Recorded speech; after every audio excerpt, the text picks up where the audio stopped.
Herkese selamlar. Dün yukarıdaydık, bugün aşağı inebildik.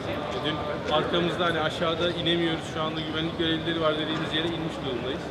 Yani konferans başladı, hatta keynote'u da atlattık. İlk keynote'da geçti, 2 saatlik bir keynote'tu.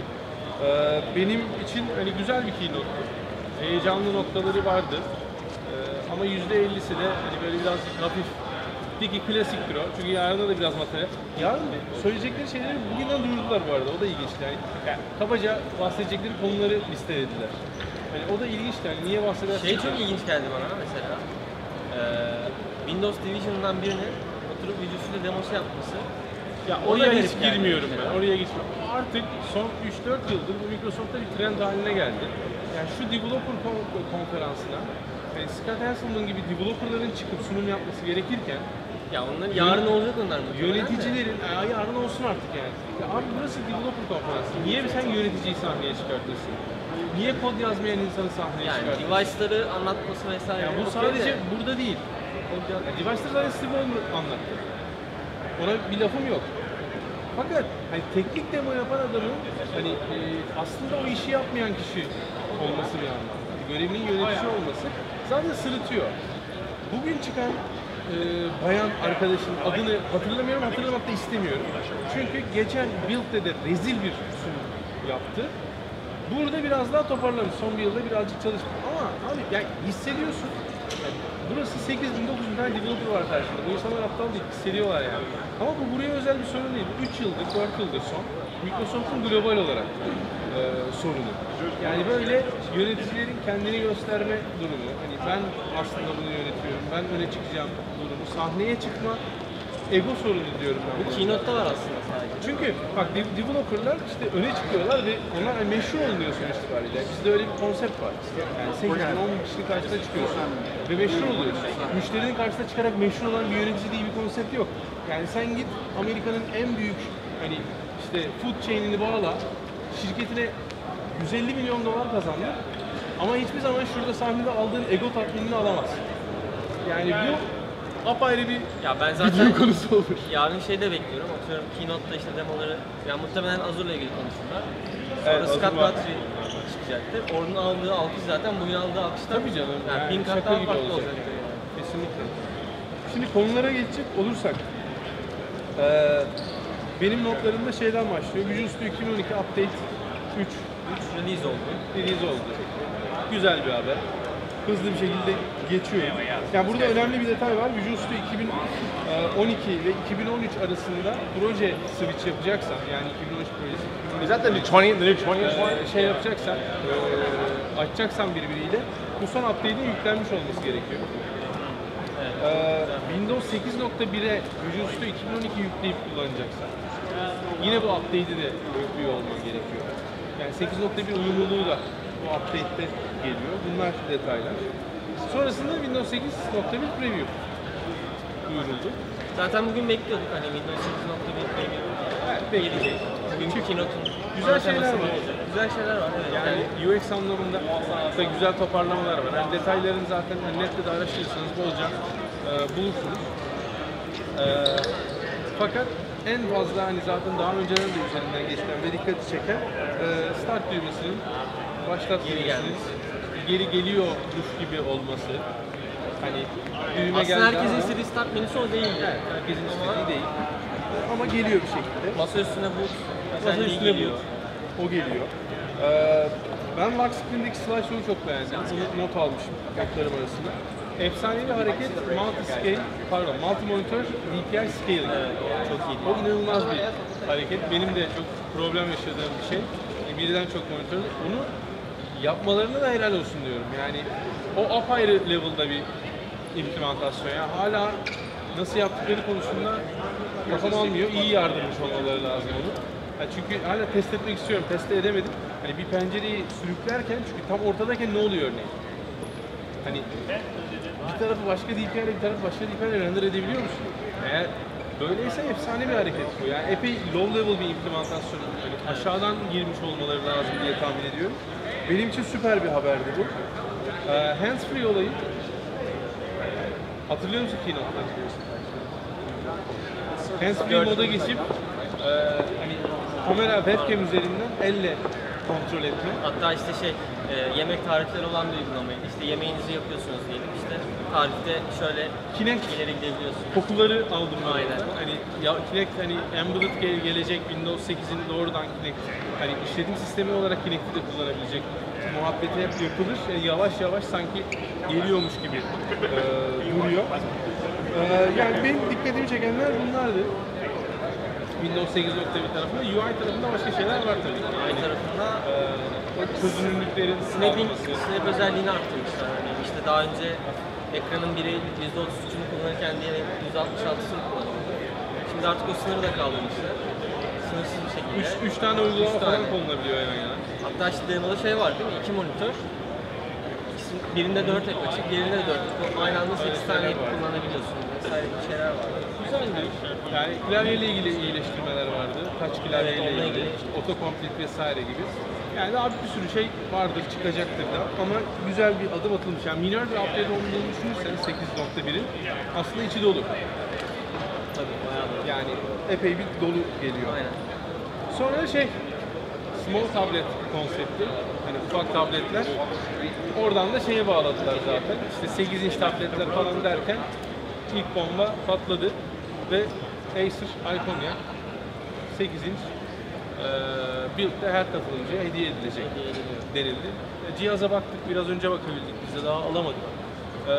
2 GB RAM'li, 64 GB memorisi var. 64 GB diski var. Atom işlemcisi var. Windows 8 Pro yüklü üzerinde.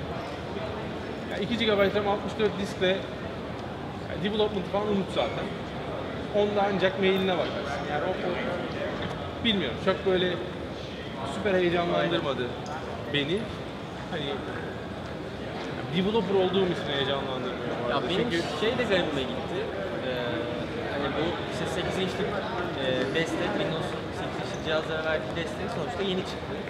Ve şu an bununla ilgili tek bir tane device var. evet. Bizim gördüğümüz.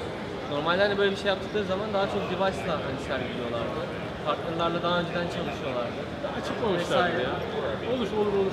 Yani o hazırlığı yapmamalarını biraz garipsedim açıkçası. Bilmiyorum, bana garip Garip gelmedi geldi. de yani daha kendilerinin çıkarmaması garip aslında. Hani olaya oradan bakarsan hani ben device company'yim diyorsun, bunu konuştuk. Aynen. 8 inç tabletler, small tabletleri feature ediyorsun. Fakat hani senin bir ürünün yok hiçbir şekilde. Doğrudan hani partnerin ürünü gösteriyorsun. O da ilginç kabul edilebilir. Ama ne kadar kullanılır bir cihaz bilmiyorum. Bir developer için kullanılabilir değil, fakat developer işi için kullanılabilir bir cihaz sonuçta. Yani sıkıntısı yok. Zaten Expo Hall'u gezerken şey yapacağız, hani detaylı bir şekilde de inceleyeceğiz. Yeni Yani. device'lar var. Başka cihazlar da var, onlara da bakacağız ayrı bir videoda. Başka ne var?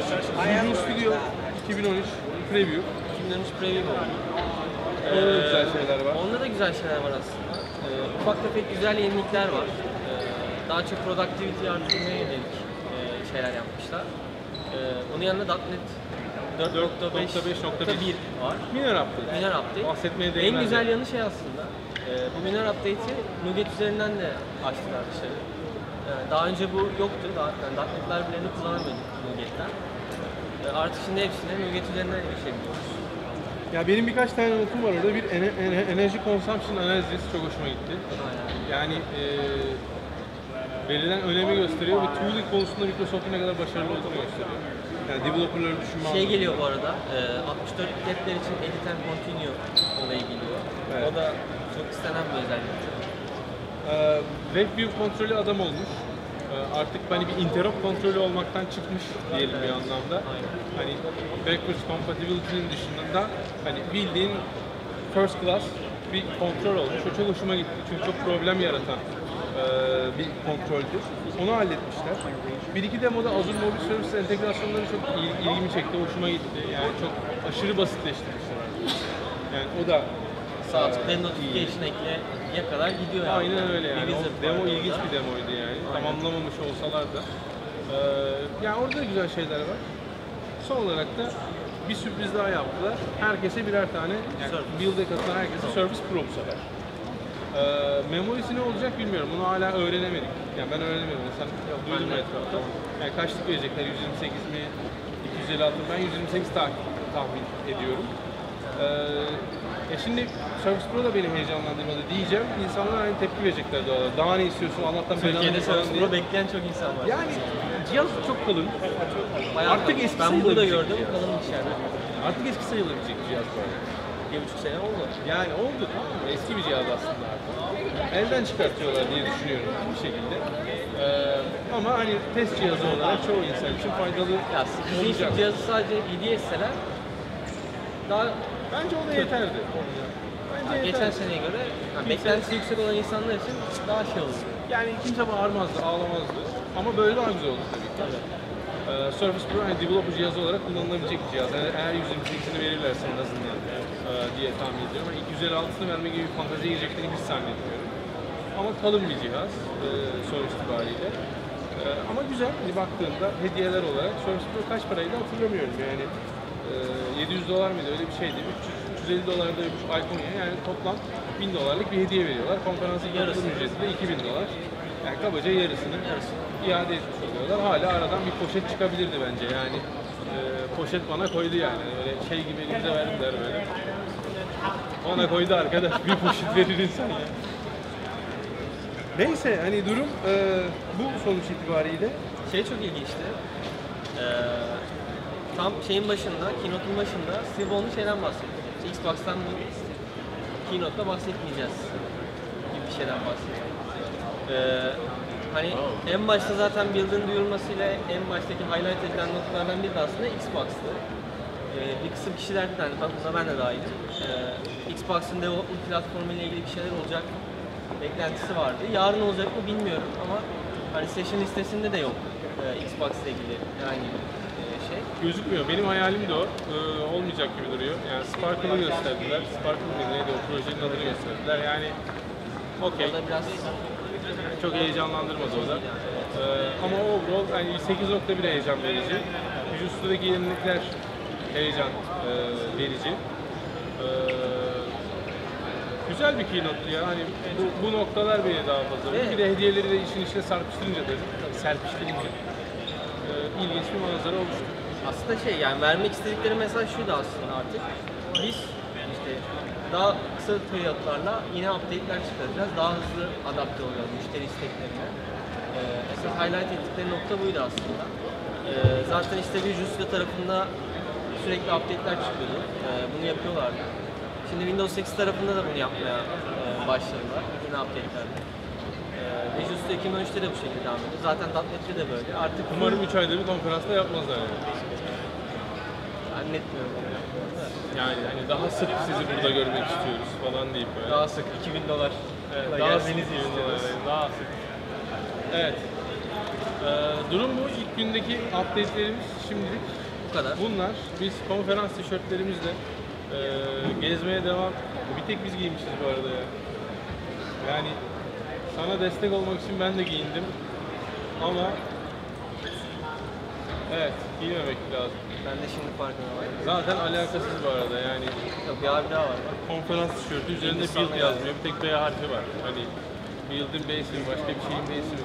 Bu arada bir sonraki konferansa 3 kişi gelelim, yana birer kişi koyalım. Geçen insanları durdursunlar yani. Bence yukarıdan güvenlik alalım. Video çekimi, evet dün güvenlik vardı iyiydi. Video çekimi yaptığımız net olmasına rağmen bu şuursuz developerların hani aradan geçiyor olması. Evet ben daha fazla saydırmayayım, videoyu burada bitirelim isterseniz. Yarın tecrübemizden bahsedelim. Bu arada Expo tarafına geçeceğiz birazdan. Hani Expo tarafında da işte farklı cihazlar var. Onlarla ilgili de bir çekim yapacağız bugün. Onu da paylaşacağız. Bazı ilginç cihazlar var. Onu da Onları izlemeyi inceleyeceğiz. unutmayın. Yarın da ikinci keynote'dan sonra tekrar görüşeceğiz zaten. Sağlıcakla kalın.